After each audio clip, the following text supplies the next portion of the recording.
Hey, what's up guys, Bajheera here. We've got another Legion class preview series video for you. This one is going to be about Death Knights. Now, I know I made a warrior, but Death Knight was my first non-warrior alt, and definitely one of my favorite classes to play. And just taking a brief look at this before we started, Death Knights are getting some pretty awesome changes. So let's get started. Welcome to our World of Warcraft Legion class preview series. In this entry, we're exploring the Death Knight. To find out what's in store for different classes, check out the overview. So once again, you can always check out the other classes through this link right here. And of course, you have all the different little notes on the sidebar here. But anyway, we continue our early look at class and specialization design with the Death Knight. In these blogs, we'll be exploring class identity, discussing Legion's new designs, and presenting core combat abilities for each specialization, laying out the foundation upon which talents and artifacts will build further. With that in mind, let's delve into what it means to be a Death Knight in World of Warcraft. The first new class introduced to World of Warcraft after its launch, Death Knights came into the fray with an identity unmistakably tied to the Wrath of the Lich King story. The Death Knights of Atcheris, their cold bodies lifted from the grave in the Scarlet Enclave, were commanded by the Lich King and High Lord Darian Mograine to slaughter every villager in Tyr's Hand, New Avalon, and Havenshire, and to sack Light's Hope Chapel, decimating both the Scarlet Crusade and the Argent Dawn. I remember doing that in Warcraft 3. Those missions were intense. Or at least I remember taking Arthas through those missions in Warcraft 3 and destroying towns, just like killing villagers and destroying their town, like their homes. It was such a weird turn, you know, going from like the good guy story to like, you know, playing the bad guys in Warcraft 3 was really neat. I remember that. But anyway, ultimately, as a result of such uncompromising ambition, the Lich King was betrayed by High Lord Mograine in an act that freed the Death Knights from their servitude. Under Mograine's leadership, they formed the Knights of the Ebon Blade and began joining the ranks of the Horde and Alliance forces for Icecrown Citadel to end the reign of Arthas, the Lich King. Though now free from the Lich King's grasp, these once virtuous champions remain Knights of Darkness, wielding rune blades of death and destruction and mercilessly stealing the very life essence of their enemies. We want to reflect the Death Knight origin story and identity in how they play. The biggest area where we see room for improvement is in their resource system. Runes are a very iconic resource, but their functionality has always been convoluted. In Legion, we're making runes more straightforward by removing their division into separate Blood, Frost, and Unholy types. Very interesting.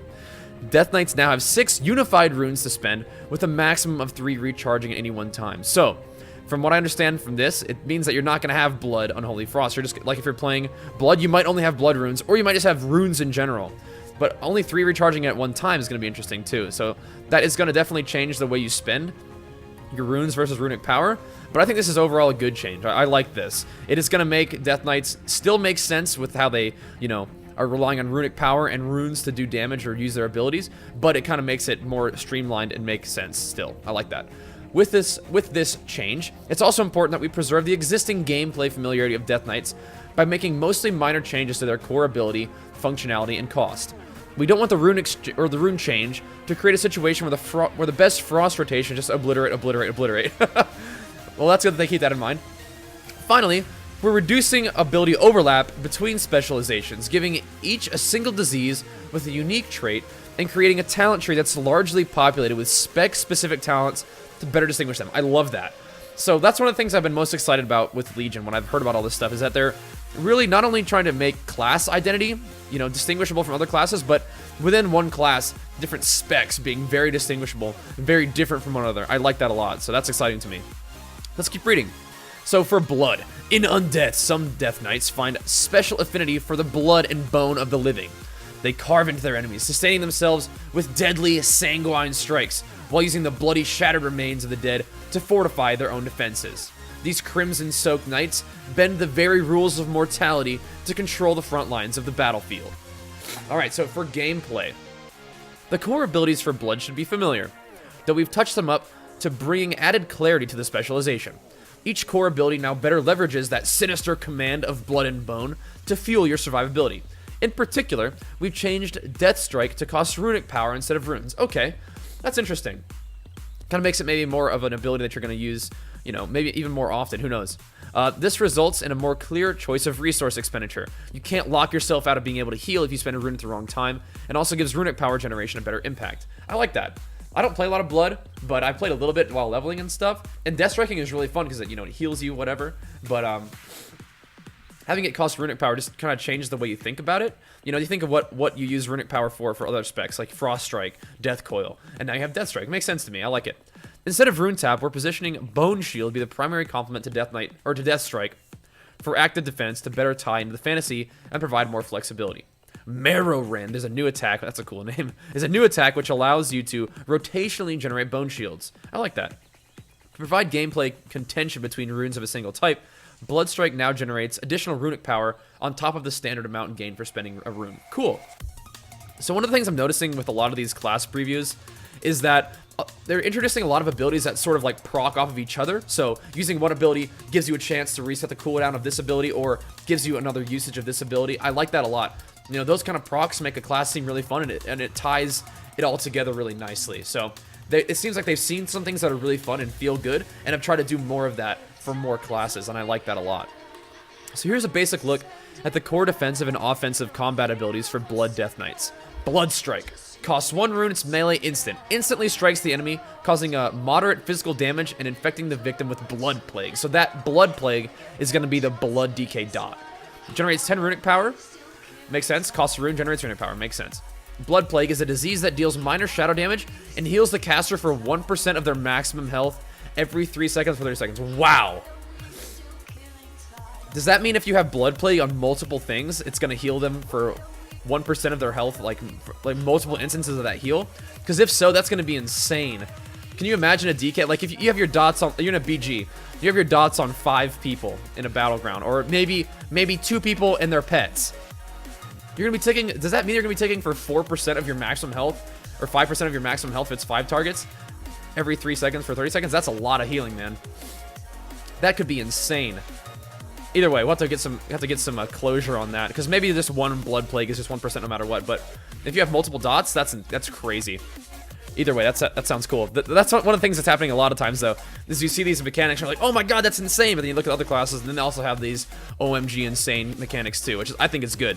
I think every class should have some really, really cool stuff that everybody's excited about.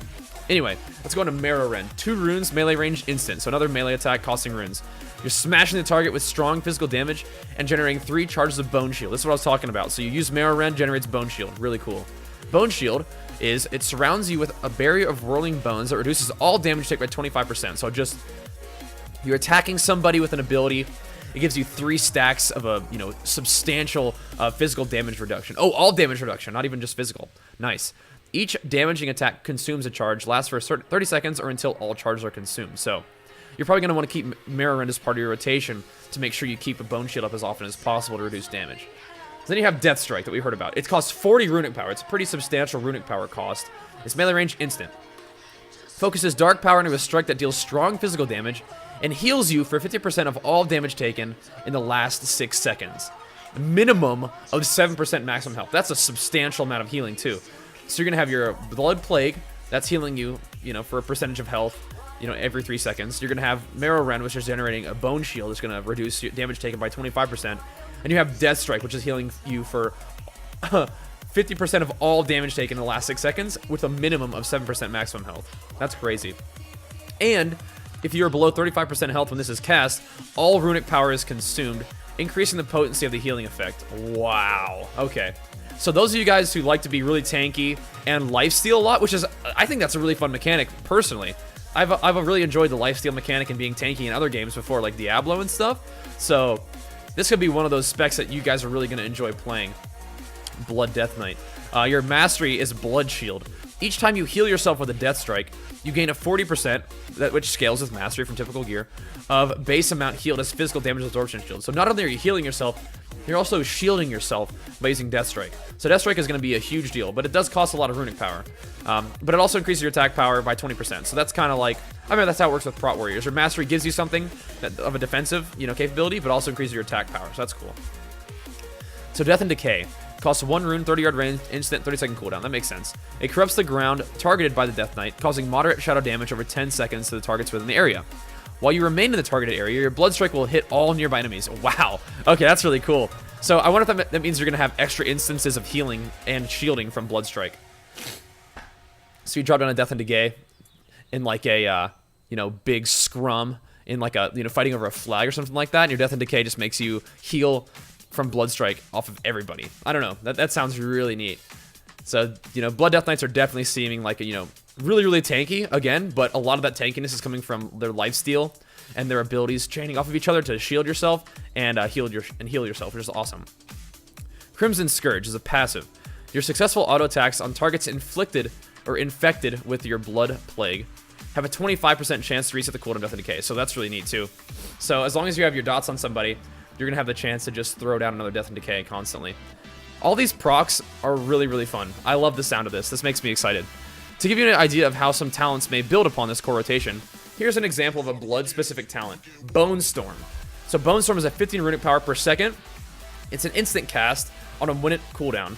A whirl of bone and gore batters nearby enemies 3 times per second to deal minor shadow damage, healing you for 1% of your maximum health per strike. So another one of those things that, you know, is another healing percentage-wise. So you're all healing off a percentage of your maximum health, it looks like. So you're gonna want to stack a lot of health as a Blood Decay, which isn't a big surprise there, but still really cool. And a lot of these things sound like they could just scale off of AoE. So the more people you're fighting, the more you're gonna be healing, which is gonna be really fun. Especially if you're one of those people that likes to pull a lot of AoE and stuff. Okay, here we go. So Frost. We're gonna see how, just glancing through this, it looked like a lot of the Death Knight specs did have sort of similar mechanics slightly, but that's fine because, you know, it sort of pulls the whole class together. But I know Frost is going to have some very unique aspects to it, so let's have a look. Frost. Combining martial prowess with supernatural cold, Frost Death Knights leave their enemies chilled to the bone and broken of the will to fight. Unlike mages who learn to harness Frost magic to great effect, these knights are born of it. Rhyme, gripping their decaying hearts. Wow. These frozen undead warriors wield dual blades to strike with ferocity and inflict deathly cold upon anyone who would stand against them. Gameplay. The mechanics of the Frost Death Knight are quite solid, and we don't want to do too much to change that. You'll notice that the core combat abilities listed below are largely familiar. One small area where we found room for improvement, however, is the Killing Machine's passive interaction with the core rotation. Okay. While the automatic critical strikes it provides feel good, it's often better to ignore its proc in favor of spending resources as fast as you can, as your damage output suffers if you wait for the different resources required for using Obliterate and Frost Strike to become available. Killing Machine now only affects Obliterate, and making wise use of it should feel more meaningful. Okay. Cool. Now, one thing I haven't seen mentioned is the discussion of stances. Now, I've heard that stances are not in the game anymore, like, I mean, for Frost and Blood and Unholy. Like, you're not going to have Unholy Presence. So I don't know if that means that you can't go Blood Presence and be tanky as a Death Knight. We'll have to see if that's mentioned, but that's just something that I wanted to mention because I heard about that. Maybe you guys can provide some feedback. But either way, here's a basic look at the core combat abilities for Frost Death Knights. Howling Blast. 1 rune, 30-yard range, instant. Blast a target with Frigid Wind, dealing minor frost damage to that target and minor frost damage to all their enemies within 10 yards, infecting all targets with Frost Fever, which is your, you know, Frost Death Knight dot now. Frost Fever is a disease that deals minor frost damage and has a chance to grant the Death Knight 5 runic power every 3 seconds for 30 seconds. So, once again, I'm wondering if that's going to be something that can proc off of multiple enemies, because if you're getting fed runic power like that consistently, you're going to be doing a lot of damage with Frost. That'll be fun. So, Obliterate costs 2 runes. And keep in mind, whenever we're talking about these runes, that only 3 can be cooling down at any one time. So I don't know if it's going to be, you know, you can't have just a bazillion runes going off all the time, but I wonder how it's going to affect the rotation. I feel like it'll still feel better, but we'll see. Either way, Obliterate costs 2 runes, melee range instant. A brutal attack with both weapons that deals massive physical damage. So you're noticing that Frost is sort of being designed more as a dual wield class. So just keep that in mind. Frost Strike. 20 runic power, melee range, instant. Chill your weapons with icy power and quickly strike the enemy with both weapons, dealing massive frost damage. Okay, great. Yeah, this all sounds familiar. This is cool though. I don't think this is how it was before. Rhyme. Passive. Your Obliterate has a 45% chance to cost your Howling Blast to consume no runes. I think that was there. Generate no runic power. I don't know if that was there. But deal 300% additional damage. That's going to hit really hard. And it's a 45% chance to do it. So, just about every other Obliterate, which may be a guaranteed crit, you're going to have a 300% additional damage Howling Blast. That's intense. So, Killing Machine. Passive. Your auto attacks have a chance to make your Obliterate automatically critically strike. Right, there you go. Remorseless Winter. This is a little bit different. It's 1 rune, instant, 30-second cooldown. Radiate extreme cold, dealing moderate frost damage to all enemies within 10 yards of you over 10 seconds. So that's not a stun anymore, but it is a big AoE for 10 seconds too. So it's a 30-second cooldown, 10-second duration. So every that's only 20 seconds. People aren't going to be blasted with AoE frost damage if you want to. So frost DKs once again might be AoE beasts, but then again we're going to look at Unholy in a second, and they're pretty nasty too. So mastery. Frozen Heart increases all frost damage done by 40% with mastery from typical gear. So when we're hearing these stats, these mastery amounts, this probably when you're about fully geared, maybe you're gonna have 40% mastery. That's fine. To give you an idea how some talents may build upon this core rotation, here's an example of a frost specific talent: Glacial Advance. It's 1 rune, instant, 12-second cooldown. Summon glacial spikes from the ground that advance forward, dealing moderate frost damage to enemies near the eruption point. So it's gonna be like a spike that you can throw at people. That's kind of cool. Was there like a... Yeah, we saw the specific talent for blood. Just want to make sure. Okay, Unholy. This sounds really neat, and I like my Death Knight. I thought Frost was fun. I even enjoyed playing Blood when I was leveling a little bit, but Unholy has always been my favorite spec, and I'm really excited to see what they're bringing along with Unholy. So let's get into this. So Unholy, while free from the Lich King's grasp, some Death Knights still embody the ever-corrupting nature of the Scourge Plague that once threatened to consume Azeroth. No matter their allegiance or cause, they remain defilers of life, and nowhere is their callousness more on display than when threatened, inflictors of the most aggressive of diseases, and masters of raising unhallowed minions from the ground. These Unholy Death Knights are vicious melee combatants, capable of striking with the force of an undead legion and unleashing pestilence that would bring their foes to ruin. So keep that in mind. These guys rely on pets, diseases, and big deeps. So the gameplay. Unholy is receiving slightly more mechanical changes than Blood and Frost, to better realign with their unique identity. We want to ensure that Unholy continues to be the spec with the most active use of diseases. I like that. In this regard, we recognize that Festering Strike lost its luster over time, and have developed a new mechanic to ensure the ability remains integral to the Unholy rotation. So here's a look at the core combat abilities for Unholy Death Knight. So I remember that Festering Strike was nice. I mean, it can help you stack up your Necrotic Plague right now, and keep your Necrotic Plague going. Like even when it's 15 stack, you can use your Festering Strike to extend the duration. But yeah, I understand what you're saying. Want to change it up a little bit. So we have Outbreak. It's 1 rune, 30-yard range, instant, only a 6-second cooldown. Really nice. It deals minor shadow damage and surrounds the target in a miasma lasting for 6 seconds that causes the target and all nearby enemies to be infected with Virulent Plague. So that's the Unholy Death Knight dot now. Virulent Plague. A disease that deals moderate shadow damage every 3 seconds for 21 seconds. It erupts when the infected target dies, dealing moderate shadow damage, split evenly among nearby enemies. That's going to be kind of fun in PvE. Just seeing enemies explode and you know, do damage to their allies. I think that's kind of like what the Archimon Trinket does right now. It's either the Archimon Trinket or the Forset in PvE. I feel like Death Knights do that for Unholy.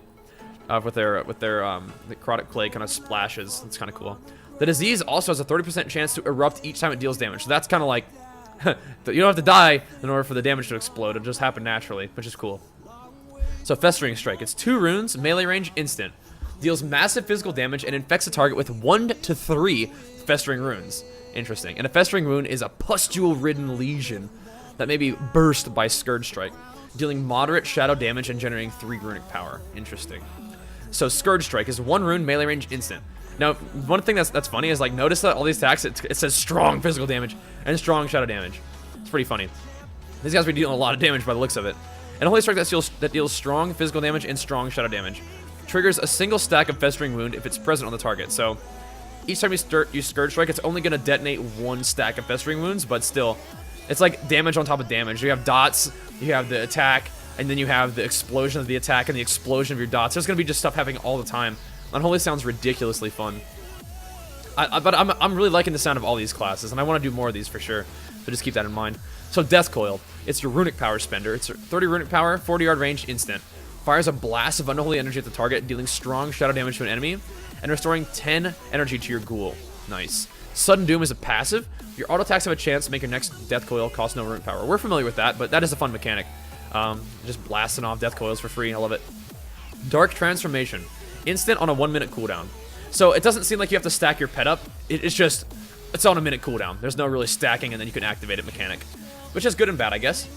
But maybe you could stack it a little bit faster than a minute, but now you have like really like more intense control, and you can even disenrage your pet right off the bat if you wanted to. So transform your ghoul into a powerful undead monstrosity for 20 seconds. The ghoul's abilities are empowered and take on new functions while the transformation is active. Death and Decay. So you have Death and Decay once again on a lot of specs, but have a look at this. It sounds similar to the Blood one, but a little more offensive perhaps. Corrupts the ground targeted by the Death Knight, causing moderate shadow damage over 10 seconds to targets within the area.